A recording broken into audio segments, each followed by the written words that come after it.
Welcome into Marketology for Monday, July 23rd. We're doing a college football edition. Even though it's summer MLB season, we're bringing in Kelly in Vegas to talk some week one college football, season over under wins, Kansas State, Kansas, UNLV. She's actually coming to us from Las Vegas. Kelly, welcome in. How are you? Doing well, Drew. You know, it's about 115 degrees out here, and I'm so ready for it to be August and for football season to start. Yeah, so football season, we were just talking about 5 weeks away, and you got a couple games that are catching your eye, huh?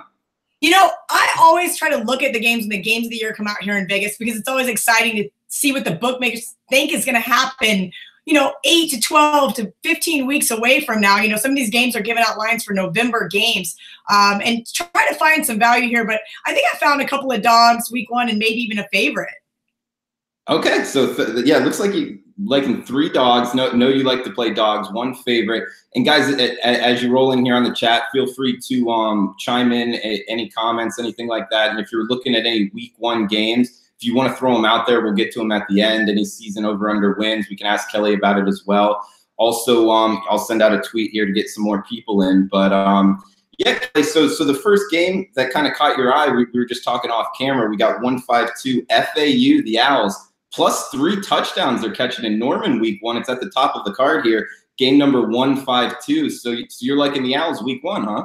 You know, I'm looking at this plus 21. Here's a Lane Kiffin team who actually proved themselves last season. Now they're going to go to Norman as a 3-touchdown dog. I don't know if I'm buying the hype.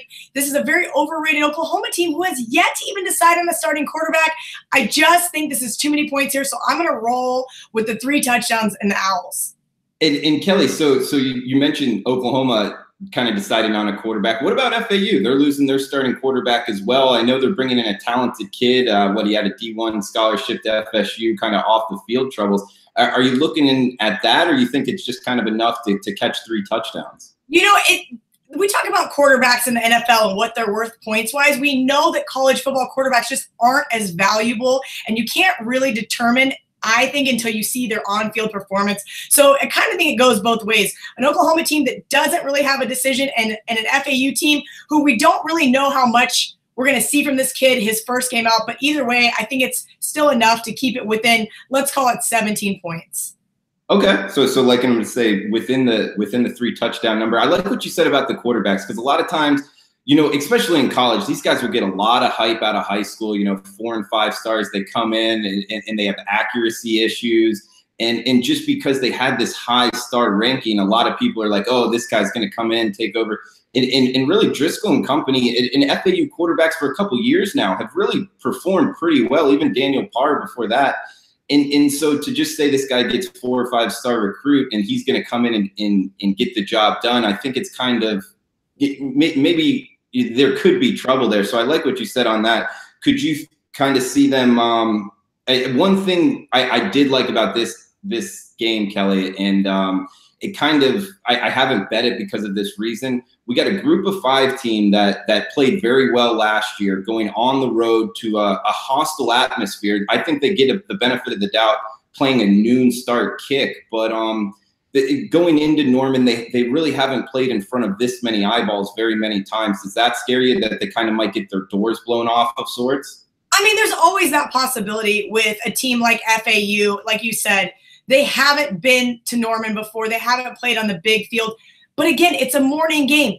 Oklahoma fans are not going to be that riled up. I've been to so many games in Norman. Early morning games, there's not a ton of drinking. I mean, sure, you're going to drink for a few hours before the game, but it's not going to be this crazy nighttime environment that would probably lead up to them getting their doors blown off. Again, we're not sure which Oklahoma quarterback we're going to see. We're not sure which Oklahoma team we're going to see.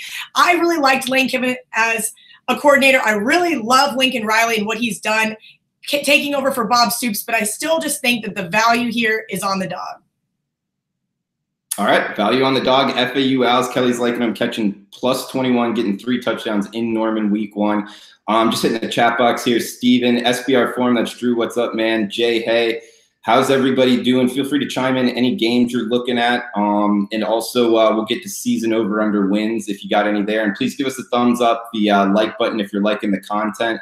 As we move down the card here, Kelly has another game she wanted to get at, 173-174. It's another noon kick. the first Saturday here of college football season. I guess you could say week 1. There is kind of a week 0 where there's 5 games.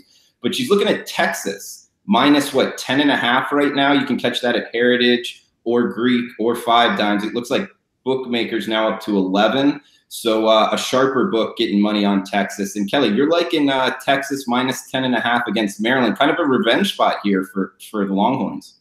Absolutely. That was like one of the things that we have to look at here. It is going to be a revenge spot.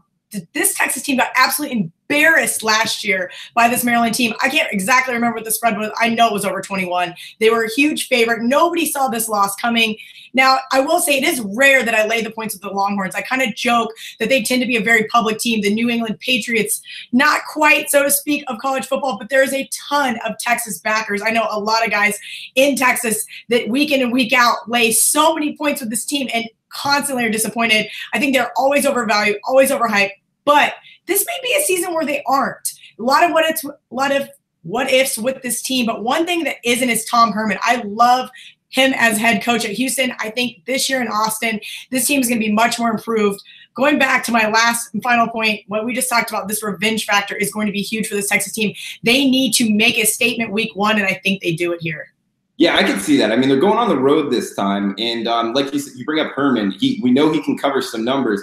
One thing that I was looking at with Maryland is they had quarterback issues last year with injuries. And the kid that started, he was pretty good. Also, the backup was pretty good as well. Both athletic guys could kind of run around. They both go down last year, looking to be not injured this year, be back on the roster this year. So does that scare you a little bit, looking at the Maryland side, still having that athletic run ability at the quarterback position week 1?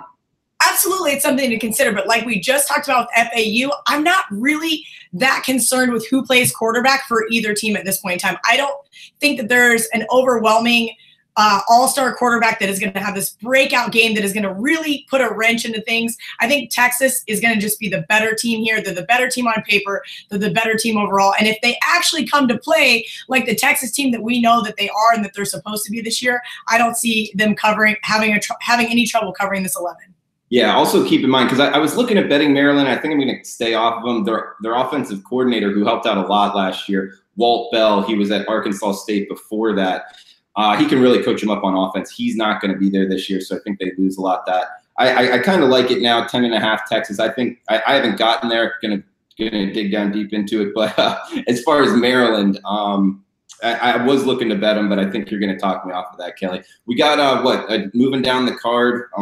What else did you have? 212. Game number 212. Michigan Notre Dame, a big one as far as 7:30 at night, Saturday night. 1.5. It's a competitive one here with Michigan laying 1.5, 2.5. So some opinion from sportsbooks right now, playing in South Bend. Which side are you looking at betting in this one, Kelly? You know, it's funny. I try to stay off these big primetime games as much as possible, but this one has just been all over the place. Like you said, you're seeing a 1.5 and a 2.5 right now. Opened Notre Dame -7 here in Vegas when the games of the year were released. Obviously, that didn't last very long. Now they're getting 2.5 at home at some books. At night, something just seems really off here. Going back to what you said about the bookmakers' opinions, everybody loves Harbaugh in Michigan this year. I'm not saying that Michigan will not be a force to reckon with this season, but I am not buying that the Irish should be almost a field goal home dog at night in South Bend. I got to go with the Irish here while I'm getting the points because you know what? There's going to be money going back to those public teams. There's going to be money coming back on Notre Dame here. I don't think there's any chance it gets a 3, so I'm going to take the 2.5 now while I can. Okay, and it's so you don't think there's any chance at getting the 3? I just don't think that the book is going to move it to a key number. I think they're going to get plenty of Notre Dame money here at 2.5, which is maybe why we're seeing the 2.5 and the 1.5 at the separate books on your screen. Okay, fair enough, Kelly. And now we're going to talk about, the team that I tend to root against, and we're also going to talk about the team you root for and root against. Put it on here when we had you on the show as far as Kansas State and Kansas. But we got one here before we get to that 2:13, 2:14, 8 o'clock kick, the Saturday, the first college football season. We got Louisville, Alabama playing. I believe this one is in Orlando. I don't think it's in Tuscaloosa. But anyway, Louisville catching 25.5 against what a lot of people consider the defending national champions. So, Kelly, how are you looking to bet Louisville, Alabama? I mean, that's exactly what we're talking about here. This is a purely Alabama fade here. We're talking 25.5 points on a neutral field. And then you have to look at how bad this Louisville team looks on paper. Bookmakers are predicting to finish 5th in the ACC Atlantic Division. Bama predicted to win another championship. And as any of these week 1 SEC teams, there is a bias built into every single one of these lines. And I think this is especially one of them. I have to take the value on the cards. You're going to ask me, do I think there's a chance Louisville gets their doors blown off? Absolutely. Of course there is. I'm not necessarily saying this Louisville team is going to be that great. I think we just may not see this Bama team come out full strength for week 1. Okay, we got Alex Smith in here. I know you're a friend of him. He's asking about Northern Illinois, Iowa. We'll get to that one at the end. Alex, thanks for chiming in. Justin, Jared, what's up, guys? So like in Louisville, plus 25.5. I think there's a lot of question marks with the Louisville roster. Do you like what his name's the head coach? Not Paterno. Patino. Yeah, but is he a guy you look to bet on as far as? He was great there for a little while, and now we've kind of seen him digress. But to me, it's not necessarily about that. Like I said, this is just purely a blind Alabama fade here. I think the game should be 24. So here we are seeing a 25.5 again on a neutral field with an Alabama team who is severely overhyped. As always, and sometimes they live up to the hype. This year, I'm sure they will live up to the hype, but I'm thinking the bookmakers want to make a little bit of money week 1, and this is where they're going to do it. Okay, yeah, thanks for that, Kelly. Petrino, thank you, Justin. There you go.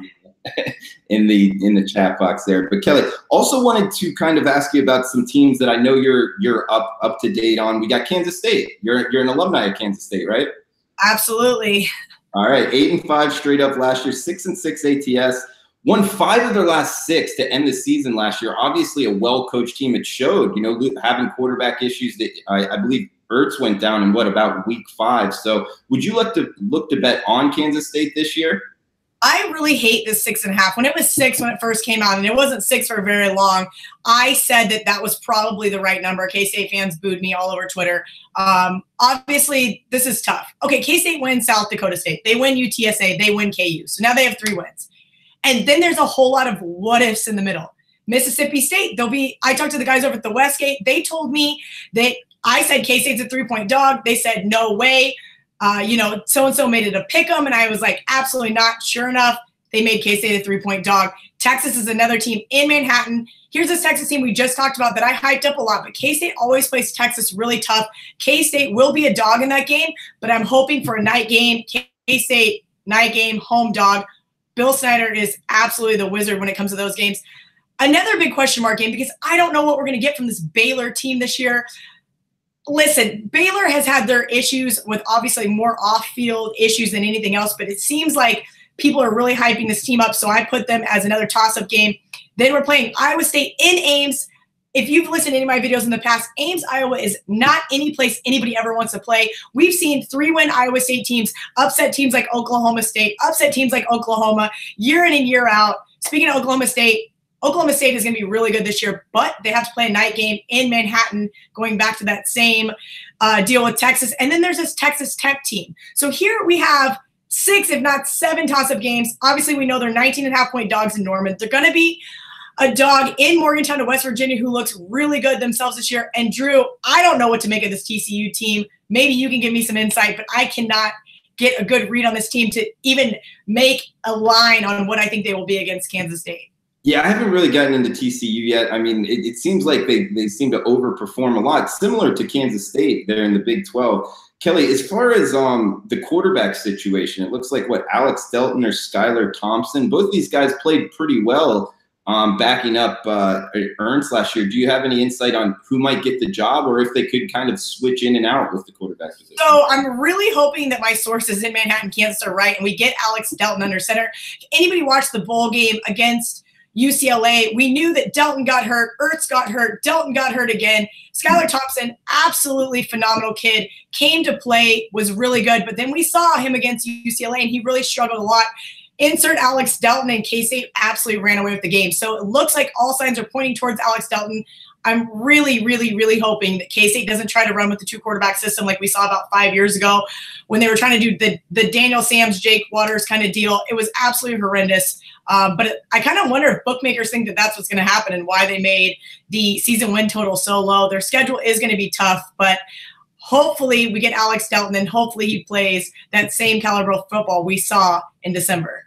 Okay, and Kelly, what about the recruiting? I see when I was just kind of researching here, Andre Rison's son, he committed to Kansas State. Do you know anything about him or any other? Yes, I did. I started following him on Twitter. I don't know a ton about some of these kids that we recruit, but I don't pay a lot of attention to it. You know, we just talked about earlier 4 or 5-star recruits and all the hype out of high school. The last time Bill Snyder got a 5-star recruit that I can think of was probably 10 years ago. He does not go after these big name recruits, usually because of the ego. Usually it doesn't fit the team mentality. So you'd be surprised how many kids from junior colleges, walk-ons, we've seen Jordy Nelsons of the world, Arthur Browns, all these guys, Terrence Newman still playing in the NFL. So to me, I'm not trying to let it weigh on me too much. And I'm just going to trust the Wizard and hope that he can win 8 games, because that I think is going to be a stretch this season. Yeah, 8 games, and he got 8 wins last year. A bunch of injuries on the defense, especially up front. Obviously, the quarterback going down.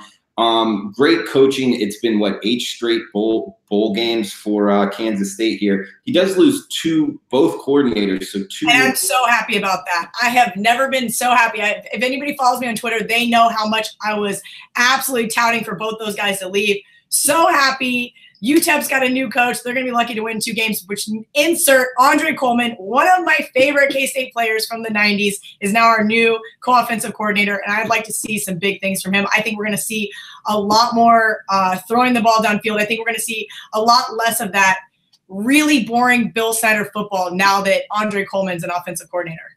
All right, well, this is good stuff, guys. So would you actually look maybe early in September betting to look to bet Kansas State over the total then?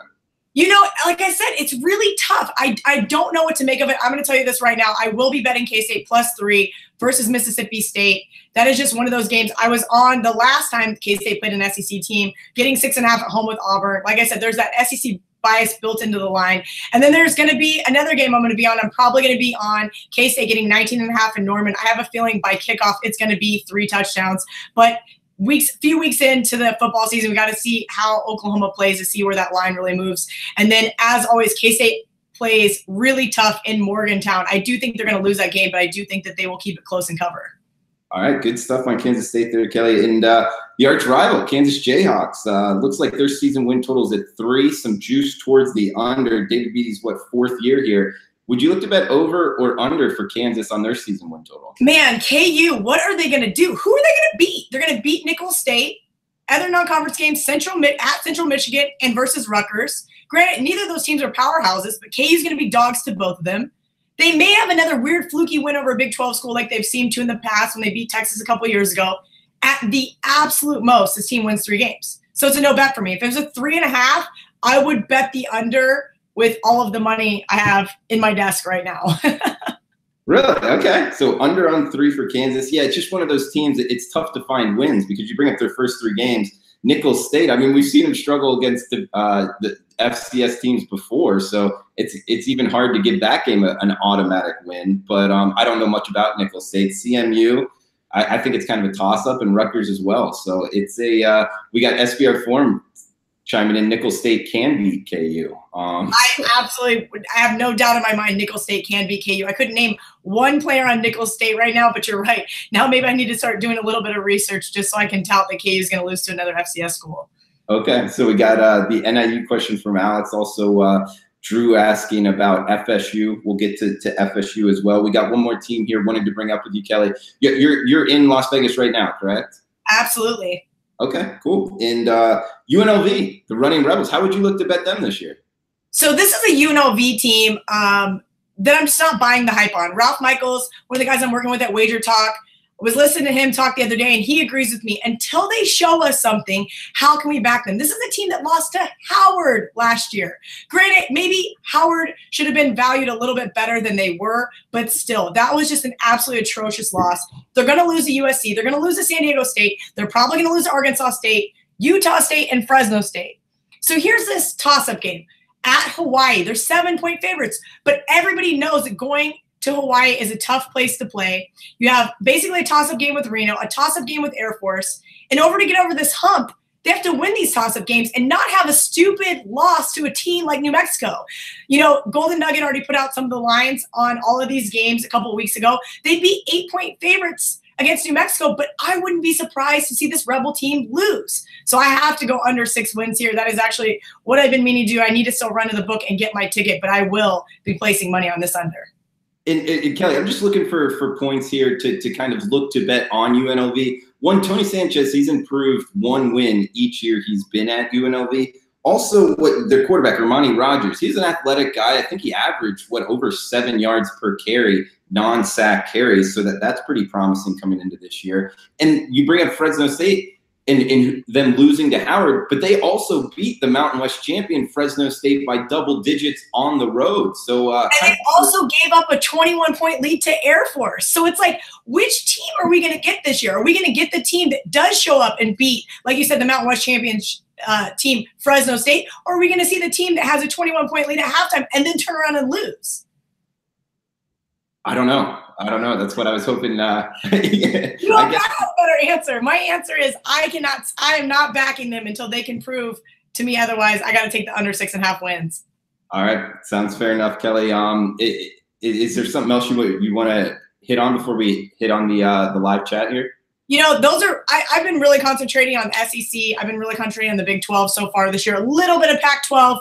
So I feel bad for Alex asking me about Northern Illinois because as his friend, I should have done my research on his team, but I have no answer for Alex. As far as that goes, any other super fun questions we've gotten on the chat?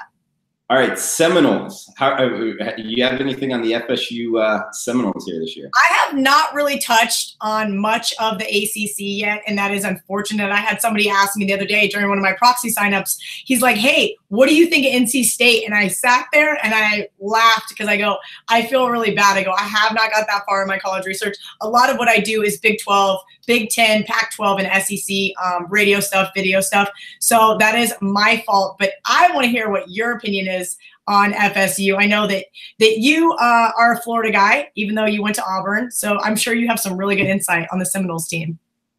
Yeah, actually, I'm in Gainesville right now, so I can't talk too loudly if I'm going to be positive on FSU. But we were just talking about Maryland versus Texas. Walt Bell was the OC for Maryland. Before that, Arkansas State. I'm telling you, I've made a lot of money betting over with this guy as the OC. I would look to do it again this year with Florida State.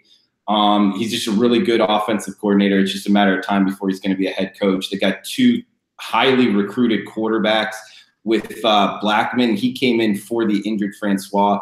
And, yeah, he didn't play that well, but he was a true freshman. He played at Belgrade, Florida, which they produce as much talent as any high school in the country. So I would look for him to improve as well. And I think the quarterback position will be just fine at FSU as long as the loser doesn't transfer away. I'm actually looking to bet Florida State this year early in the season, so I'm pretty positive on them, Kelly. I don't know if you have. So you're looking for a big bounce back season from the Seminoles then? Absolutely, yes. And possibly, I saw what Miami's season win total was a little high, 9 or 10. I would look for Miami to kind of regress a little bit. Do you have anything on the Hurricanes? Yeah, absolutely agree. I was looking at this. I almost considered giving out LSU plus 2.5, but I don't know what really to make of LSU. But here's this Miami team, which I watched them absolutely beat the bricks off Notre Dame last November, was at the game. And turnover chains left and right, was such a fun team to watch. But I don't know how great this Miami team really is. I think there's more of a hype surrounding them. And then here we keep seeing all these negative things surrounding LSU. But I actually was considering taking LSU plus 2.5 in Dallas on a neutral field to start the season. Okay, so going against the SEC fade and fading Miami instead, huh, Kelly? Yeah, I don't think that LSU is one of those that kind of falls into that SEC bias here. I think that Miami is going to be definitely overhyped. And I think you're right. We may see some regression from this team just for how well they overproduced last year. We know that the public tends to remember what they see last, and that is what they saw. They saw this Miami team just have a great finish to their season. Kelly, got to give some love to Twitter here. We got a question from @BushCal. His name is Caleb. Question I have for the show is, do you think the lines will be shaded even more to the favorite than normal this year because of the influx of more inexperienced bettors hitting the market? Wow, that's a really great question. And I'm not necessarily sure, because I think the books still do not want to expose themselves, because we have to remember, so the $50 public bettors don't necessarily compare to the $5,000 sharp bettors, you know? So I think the books we may see a little bit on teams like Alabama in the NFL. We may see it on the Patriots, certain teams that we know that public money is going to come in on, and they're going to move it based on where they want the number to land, based on where the public perception is. But they have to be careful. Just like we've seen with teams in the past, if they move the line too much, the sharp guys are going to come right back and absolutely hammer them. The book's only job in their eyes is to get their 10%. They want to balance their books. They want two-way action. They want to get their 10%. They want to be happy, and they want to go home. So I don't think we're going to see anything super overreaction-wise, but I wouldn't be surprised to see a little bit, just because now we have books in Delaware and New Jersey, maybe even a couple other states get the job done before football season starts. But overall, I don't think we're going to see anything too crazy. Yeah, I agree with you. I mean, in NFL and major college football, the people that are betting a lot of money, the type of money that would move the market like that, they've already been betting. It's not like they're just going to start this year. So I agree with you. I don't think it's going to be that much, Caleb, but maybe a little bit, like Kelly said, every now and again with the bigger name teams. If enough $50 and $100 bets come in, it could move the line. Do you agree with that sentiment? I know some people out there say the public does not move the line. Do you think the public can in some circumstances, Kelly? I think they do, and especially when the books want them to pour it on, right? If the books know they have the right number, we've seen it in so many Super Bowls, national championship games, where the books just keep half a point here, half a point there. We know that public money is on it. We know that, like you said, it may not be large bets, but it's just such a high percentage of bets that the book's like, okay, guess what? Just pour it on. Or the flip side, where they drop the line, we see a reverse line movement where we know where the sharps are, and they just want the public to keep going. Okay, we just moved the line from 3 to 2.5, and then public money just absolutely pours on a team like Alabama laying 3 on the road, and they turn around and lose to a team like yours in Auburn, so we will see those, but I don't think that it really matters that we're going to have all these quote unquote inexperienced bettors. I think also the idea of inexperienced bettors is kind of not what it used to be. The public is no longer what it used to be. It's now more of, they're a lot more knowledgeable. There's the internet. There are web pages like SBR where you can get information. People buy a ton of picks, so they're getting the sharper side, or they're getting a sharper opinion. And the books know that too, that these bettors aren't necessarily as dumb, for lack of better words, than they used to be. Okay. Kelly, do you have any season win totals you wanted to throw out there? Those are really the three that I considered. Well, obviously you wanted to talk about K-State and KU, and the UNLV one's the only one that I've really considered playing so far. A lot of things when I talk about with people, I don't like futures bets. I like my money in my pocket. So if at any point in time I want to go make a wager, I can do so. And where you only should be smart about your bankroll management here.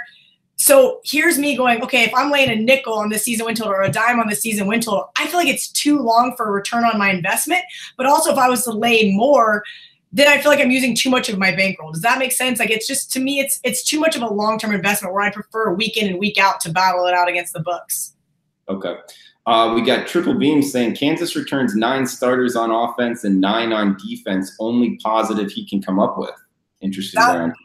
Again, I'm looking at it, I have my Phil Steele book, and I'm going, okay, there's all these great things to think about KU, but then at the end of the day, it's still a KU team that they're going to be a dog in almost every single one of their games. So you want me to think that they can win 3 games to push? 4 games is really, really stretching it here. Okay, we also missed Salty Dog 93. Did I miss 135, 136 Northwestern versus Purdue? Do you have anything on them? I don't, but I did. I have always loved to bet Northwestern as a dog. I have not gotten, I know I said I do a lot of Big Ten stuff. I have not really dug in deep to the Big Ten yet, so I do not have a good educated answer for you, but I will do my best to reply to you on Twitter over the next couple days. Okay, fair enough.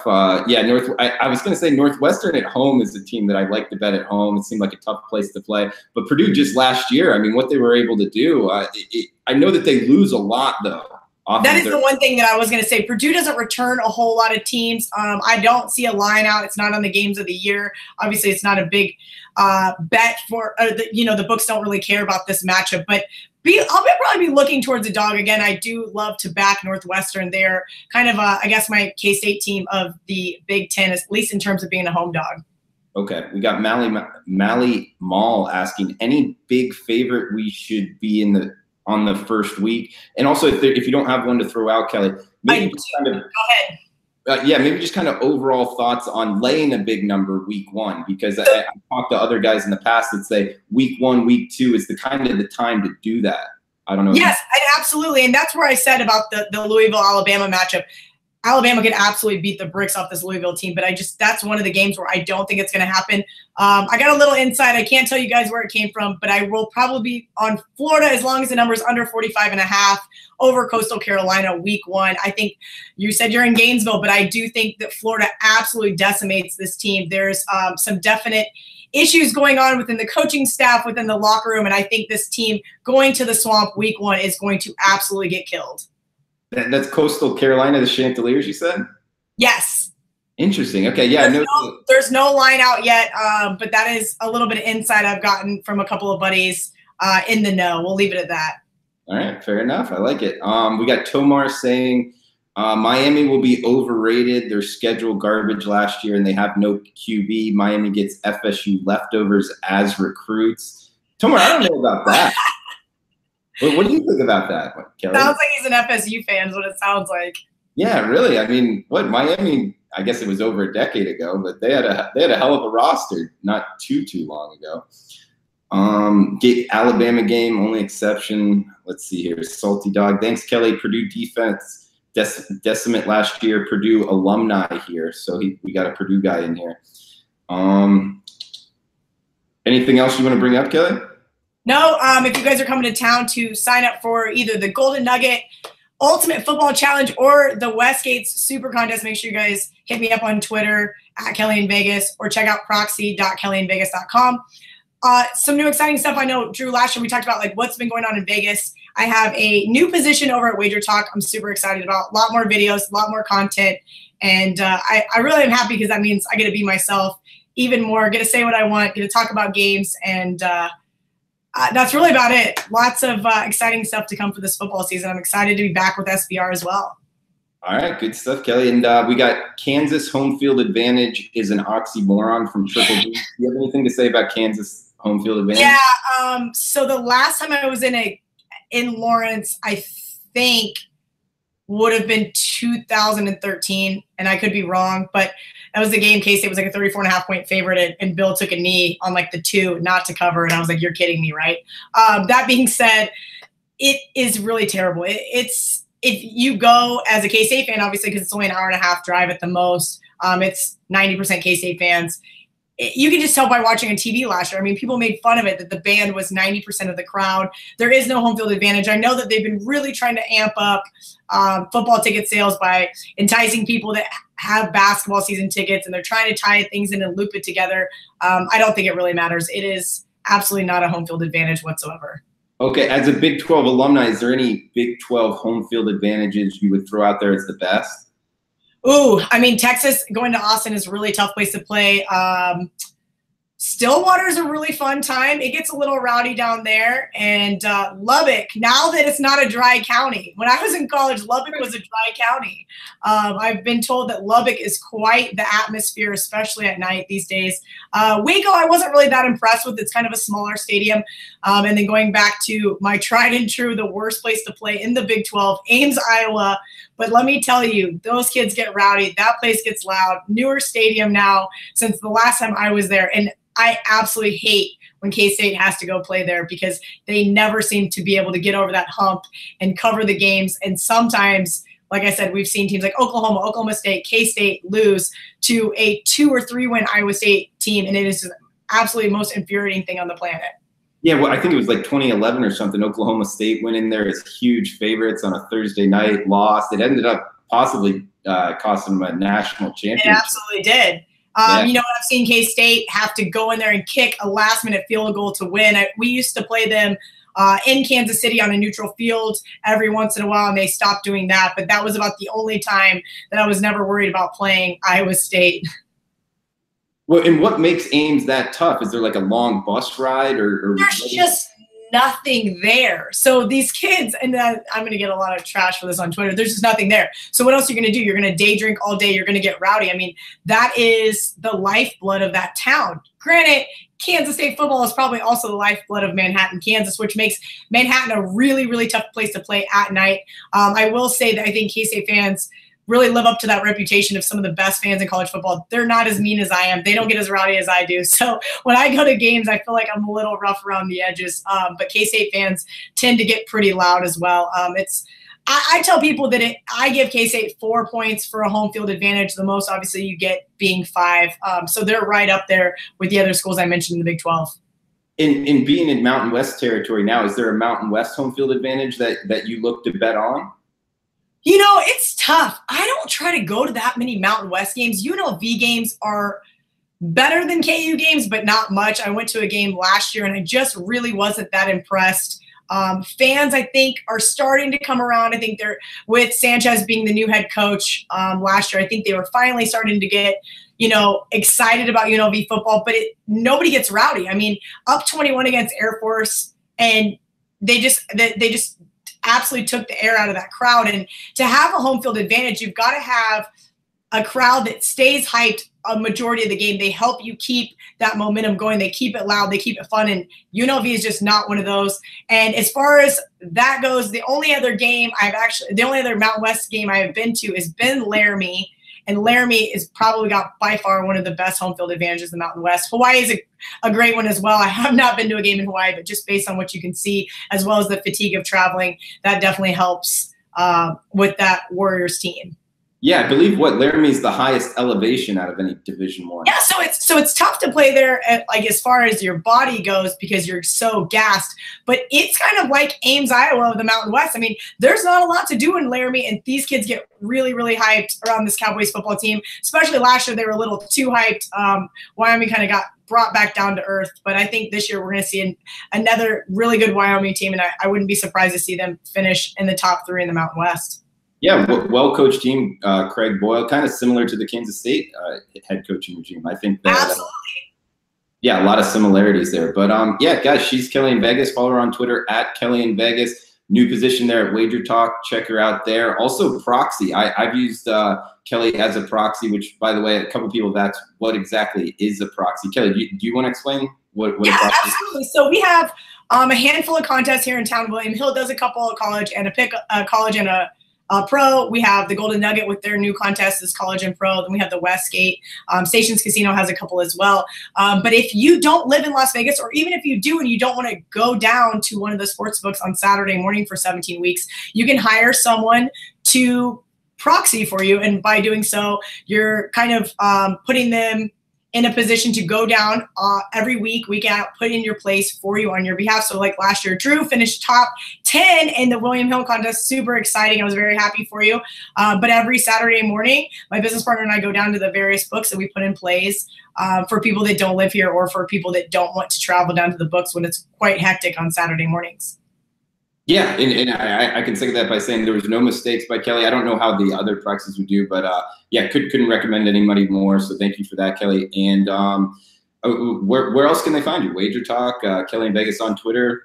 Yeah, so KellyInVegas on Twitter. I'm going to be hopefully back here with you every week at SBR, doing some stuff with Wager Talk this year in regards to like just basic sports betting 101 videos are really exciting, I think, because like one of the other guys mentioned, there's such a new influx of bettors, and a lot of people don't know anything. And so we're kind of doing some educational videos as well as pick videos. I'm going to be doing stuff every week at the Westgate and the Golden Nugget with John Murray and Tony Miller. So if you guys have anything you want to see there, just kind of like a head-to-head with the bookmaker, I'm really excited about, because I'm really competitive. So to be able to beat both of the bookmakers, hopefully this year, would be really exciting. And I'm going to be back with CBS Sportsline this year. I know a lot of you guys have started following me from that. So I'll be hosting those videos as well. Back with the Las Vegas Review Journal and tons of radio outlets. So I'm super excited for this football season. It's going to be a busy one. Cool. And you mentioned Tony Miller. He'll be a part of IFBC International Football Betting Conference coming up the end of August at the Golden Nugget, along with Matt Holt on the Bookmakers panel. And Kelly, are you going to be a part of it as well? I am. I was just actually talking with Zach, and he got a hold of me and said, hey, I would love you to do this. Love Matt, love Tony, so hopefully I can get up there and provide some insight as well. Yeah, it would be fun. It would be a really fun weekend. A lot of big names, a lot of fun people. So if you haven't gotten your ticket, your stay for the IFBC, definitely recommend it. But yeah, Kelly in Vegas, follow her on Twitter at Kelly in Vegas. Kelly, anything before we shut this down? Nope, that's it. All right. Well, thank you for your time, and thanks guys for chiming in. And we will see you next Monday. Ed Feng's the guest, talking some more college football. So thank you, Kelly. Thanks guys for tuning in.